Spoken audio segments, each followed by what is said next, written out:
if you're new here, I'm obviously Taylor. I'm finally allowing it to be officially spring, summer because the weather is so beautiful out. And I don't normally tweak many things in my routine or like my wellness practices, but obviously some things are more seasonal. And sometimes like we're at different points in our lives where we just need different things to feel good, get shit done. So this is my spring wellness routine. I am just choosing to take some things out, incorporate some other things that make me feel good. This is by no means what you should be doing. This is just what works for me. So let's get into it.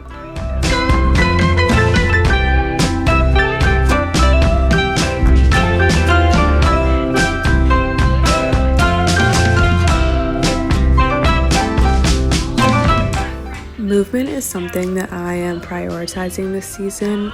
I've been getting back into strength training and using heavier weights more often. I just find that this makes me feel much stronger and confident in myself than other forms of exercise. I haven't always felt super confident in myself and in my body, so showing up for myself each and every day is not always easy. So I'm working on remembering that changes don't come overnight and that consistency is the most important part of the process, like with anything. As long as I show up for myself, I know I did my best.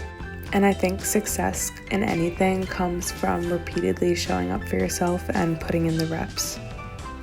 I've been accompanying my weight training with nightly walks by the water, bringing my book to enjoy some sense of peace and nature.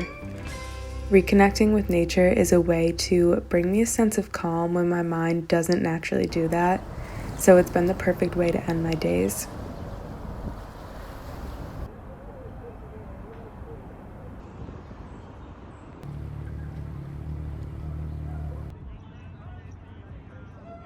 This may sound like kind of weird. I am loving doing activities that require like hands-on. It's something tangible that I can touch. So I've been trying to really get back into like cooking because normally I just let Noah do that. And when I do it, I just throw stuff together, but I'm trying to be more intentional about it. So cooking, playing games instead of just sitting, staring at our phones or at the TV, painting, knitting, drawing, physically writing instead of typing notes in your phone. Something that you can like literally touch and feel yourself working on, because that makes it feel, obviously it makes it feel real. Because sometimes you can be doing like a bunch of work on your phone. Sometimes you look back at the day and it feels like you did nothing because you don't really have anything tangible to show for it. So when I bake, for example, I have the end product to show for my hard work and like all my results, and that something about that just feels so fulfilling.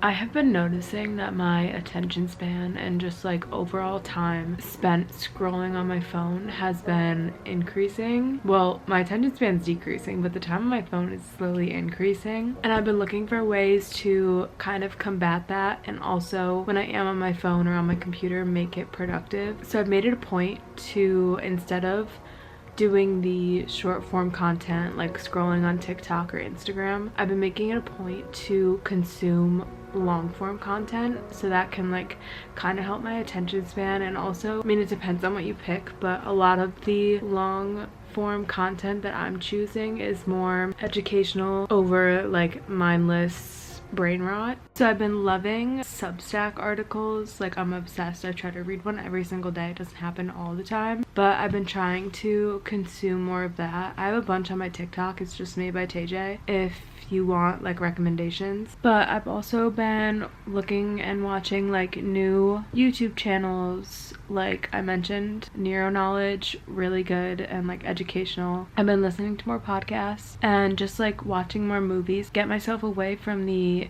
constant scroll, because once you start, you can like notice how hard it is to pull yourself away. So I think just kind of like rewiring my brain and remembering the importance and the joy that you can get from longer form content